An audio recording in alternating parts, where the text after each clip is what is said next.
Let's say you're busy and you're employed somewhere and you would love to get yourself some passive income extra. I mean, you just want to go ahead with the job that you're doing, and again, you would like to be earning something on the sideline.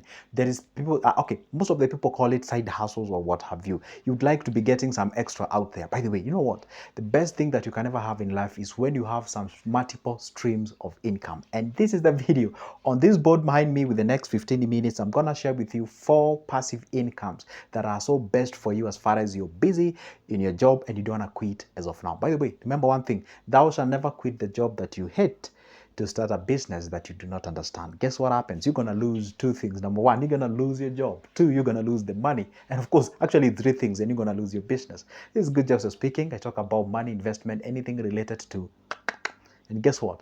I'm not on a mission of making the world a better place, but your pocket. So indeed, go ahead and shoot that like button or the like on that video of mine, and make sure that you subscribe so that to be notified whenever I upload a new good video, and leave a comment on the comment section and share this video to your boyfriend and your girlfriends.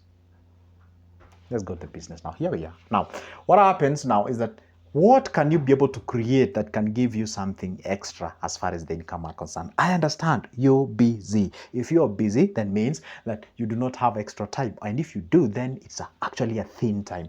There is something that I want to introduce that is so not new in this country, or rather, not so common in this country. And that is what we call funding startups. Funding startups.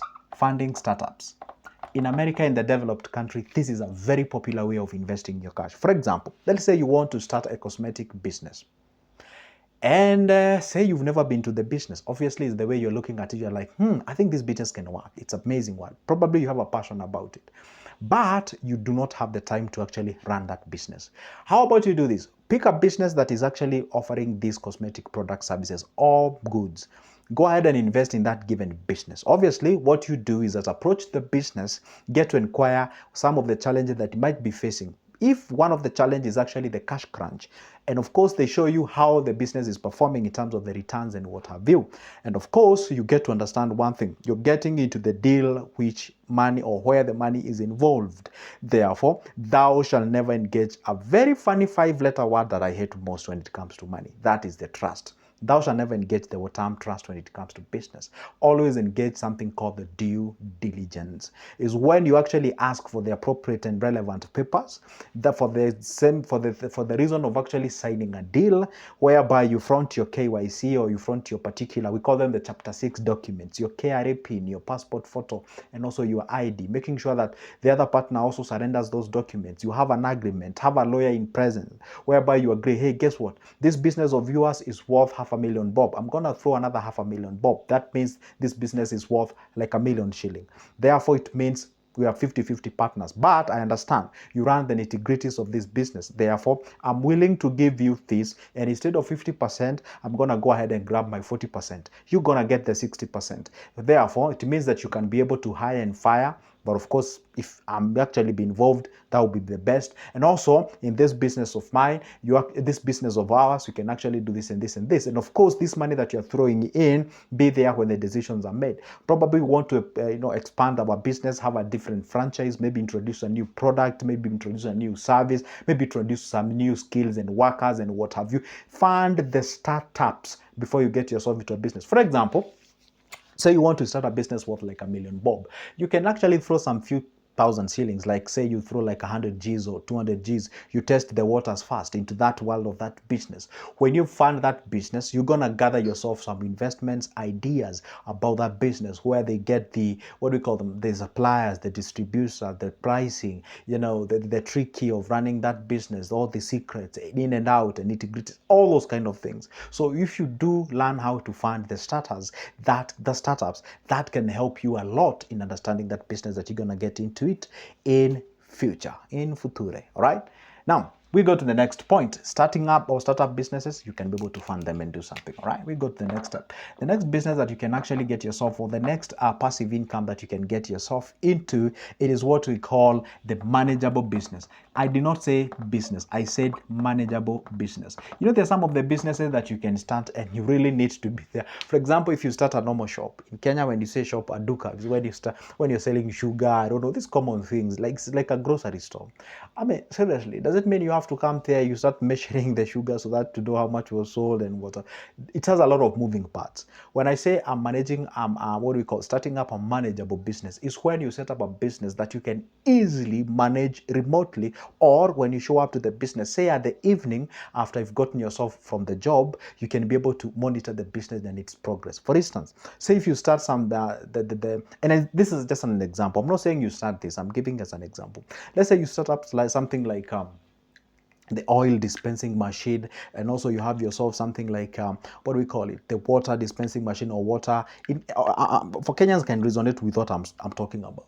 And the other thing, you can actually set it as up, say maybe you have that ATM that is dispensing the milk. Let's say you grab a room somewhere, you refurnish the room, and what have you, set up the payments method, you buy those three machines, the one that is dispensing the water, the purified water, the one that is dispensing the oil, and the one that is dispensing the the milk. So those are the three dispensers. So when you get out of the place, I had 300 liters of water, I had 50 liters of oil, I had 100 liters of milk. So when you show up at the evening, and that thing is actually automatic, it dispenses, you close it, you have all the, it's kind of an easier business to manage rather than just starting a business that you have to be. For example, if you start a salon, no matter how executive it is, you start a barber shop, you start, like, how will you even know? I know you might say, hey, I will set up some CCTVs and what have you.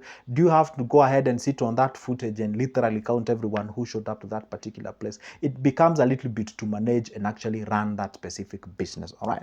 So what you do is get yourself or engage yourself into a venture that it's a little bit easier for you to manage, be it remotely or when you show up to that particular business, so that at least you do not get some funny, what do you call them, the feedbacks like, hey, today wasn't, whatever. You guys, you know what I'm talking about, especially when you employ some people in your business. Okay, now we go to the point number 3. The point number 3, as far as the business is concerned, you can get into the business called partnerships.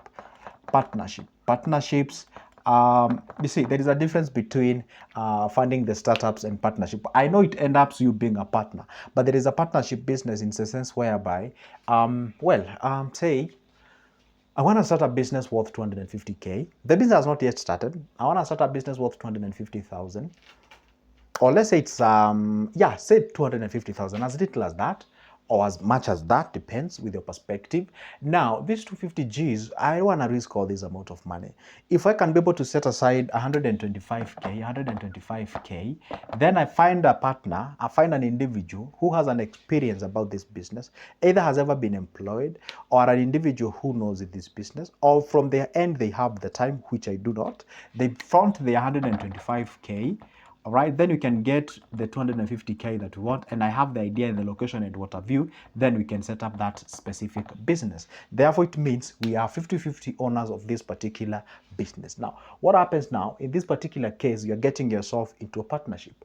All the legal process that you went through the partnership, also here, it's needed. When you have what we call the legal agreement, when you have what we call the due diligence, the relevant documents have been signed, the relevant agreement, and all those kind of things. So when you actually get yourself into this kind of a scenario, this is what we call a partnership.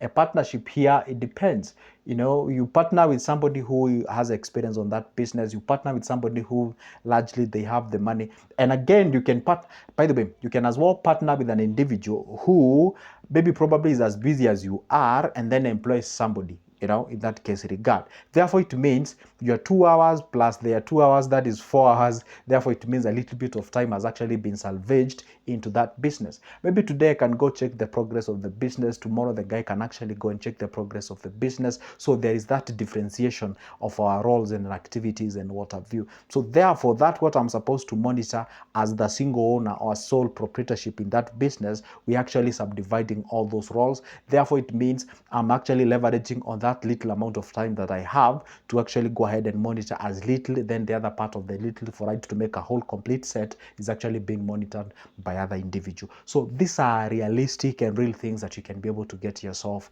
into. All right. And of course, when you're choosing partners, there are some of the factors that you have to consider. Not just an individual has the money. Check out on there. Sometimes I always ask people, tell them to bring what we call, even you come with your what we call, in Kenya there is a criminal record certificate usually given. I'm forgetting that specific name. You know, it's usually charged, I don't know, 1,000 shilling or 2,000. You get that criminal record just to show you, like for the last 1 year, you have not been convicted of any criminal record or something of sort. You know, just for the integrity issues. Okay, you're cleared by the police at the DCI in Kenya. That is Director of Criminal, whatever. Just ask for those relevant documents so that you know maybe these guys have stolen that money, and the moment you're running that business, then you see some police officers are showing up to your business. Those are things that you wouldn't love, even for the sake of the face of the business. You wouldn't love to have those kind of presentations in your business. All right, let's go to the point number 4. All right, the point number 4 is a situation whereby you start something called the peer-to-peer business. Peer-to-peer lending. Actually, it's not business. Peer-to-peer lending. Peer-to-peer lending is quite of a new industry that you can actually think about it. It is a situation whereby we say you sell your money. All right. This is where I've actually done that thing by myself. Actually, I ever got myself into this business. This is whereby you check out on a specific area where we have small business people. We call them the SMEs, the small and the medium enterprises. And then some of these people, what they suffer from is what we call the liquidity. They do not have money. And I always tell people business survives on liquidity, or business survives on vitamin M, and that is money. So if you can actually go ahead and you have some cash with you somewhere, go ahead and print the relevant documentation, have you an advocate by your side or a lawyer, have a police officer just for the sake of, and also have some auctioneers just in case a BS happens. So you can get yourself into this to peer lending business where you have a place, let's say a market. This is how I used to run it. I used to live close to a market where we have a lot of guys who are doing the business. And then I established a small office somewhere.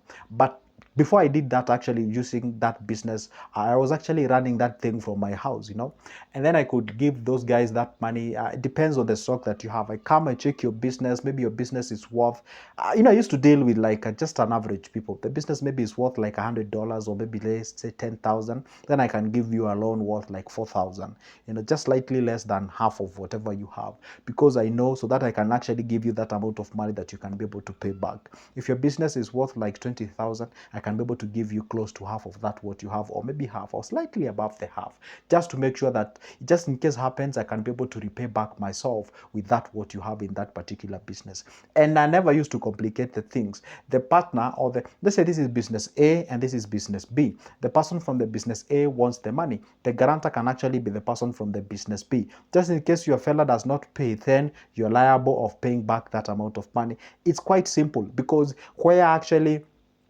you find it's quite hard for people to get the monies when they are told to front the guarantors and what have you. Let's say you have a business worth 10,000, you want to get 5,000. This is a partner, or rather your friend or whatever, your neighbor in terms of the business, has a business of the similar amount of money. So I'll feel very comfortable giving you the 5,000. Why? Because hey, your business plus your guarantor's business can actually pay back my 5,000 comfortably without having any problem. And if it was actually to get my money back, either forcibly or by law, then it not really forcefully but by law, then I'll be able to make sure that at least all your business will actually be stable. Okay, now peer-to-peer business is where you can actually get yourself into the business, provided you get all the legal documents that are required for you to run that specific enterprise. It's quite of an interesting area, and it's quite lucrative.